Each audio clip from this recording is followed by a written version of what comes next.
Memperingati hari ulang tahun ke-81 kemerdekaan Republik Indonesia, Jemaat Muslim Ahmadiyah Indonesia menggelar sarasehan wawasan kebangsaan di Baitul Afiat, Kemang, Bogor pada Minggu 23 Agustus 2026.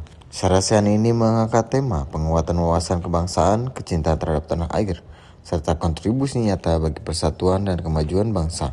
Kegiatan menghadirkan tokoh dari berbagai latar belakang untuk membahas toleransi, moderasi beragama, dan peran generasi muda di tengah perubahan sosial dan perkembangan teknologi. Amir Nasional Jemaat Muslim Ahmadiyah Indonesia, Zaki Firdaus Syahid mengatakan, kecintaan kepada Indonesia perlu diwujudkan dalam kehidupan sehari-hari.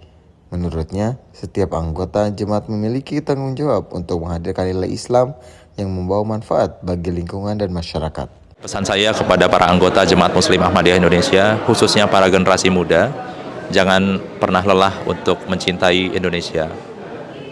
Bagaimanapun juga, jati diri setiap Ahmadi adalah Islam rahmatan lil alamin dan love for all, hatred for none.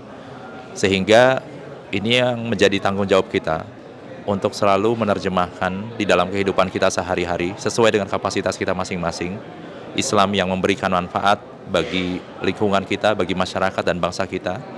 Kemudian kecintaan untuk semua dan tidak ada kebencian bagi siapapun.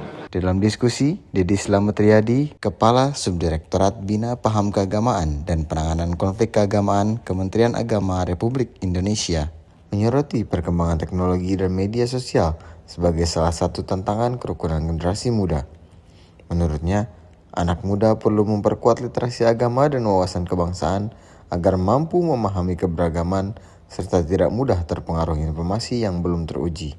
Dan saya pikir salah satu upaya untuk menahan laju hoax, kemudian pengaruh dari informasi di internet, di media sosial itu adalah meningkatkan literasi terhadap pemahaman keagamaannya.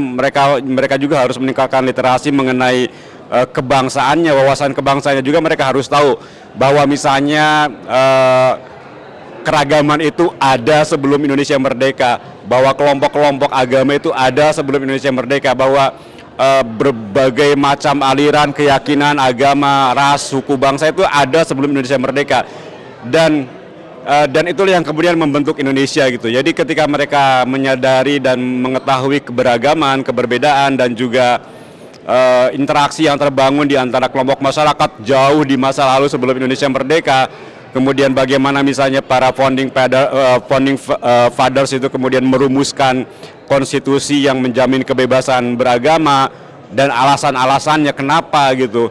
Kemudian bagaimana proses dialektika antara agama dan negara yang kemudian terus berkembang sampai saat ini. Dengan jika generasi muda itu mengetahui dan memahami perkembangan itu sejarahnya, insya Allah mereka akan lebih memahami Indonesia, memahami bahwa kami adalah bagian dari Indonesia dan mesti menghargai dan mengakui keberagaman yang ada di Indonesia. Sementara itu, Dr. Naila Farah, Dekan Fakultas Dakwah dan Komunikasi Islam UIN Cyber Nurjati Cirebon, menekankan pentingnya memperbanyak ruang dialog lintas agama dan keyakinan. Ia menilai perjumpaan antar kelompok diperlukan agar perbedaan tidak diwariskan sebagai sumber prasangka maupun konflik.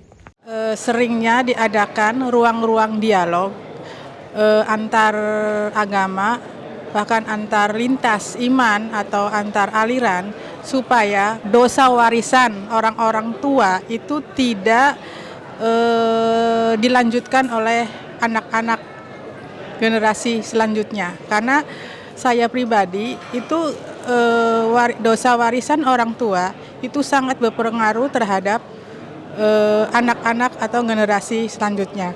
Makanya menurut saya ruang-ruang dialog antar agama, antar iman itu perlu sekali sering diadakan, bahkan secara masif. Melalui sarasehan ini, Jemaat Muslim Ahmadiyah Indonesia mendorong generasi muda untuk tidak berhenti pada pemahaman tentang toleransi, tetapi menerapkannya melalui dialog, kolaborasi, dan kontribusi nyata. Pesan kebangsaan yang disampaikan juga menegaskan bahwa kecintaan kepada Indonesia perlu diwujudkan melalui doa, pengabdian, serta upaya menghadirkan manfaat bagi masyarakat sesuai kapasitas masing-masing. Tim Warta Ahmadiyah melaporkan dari Bogor.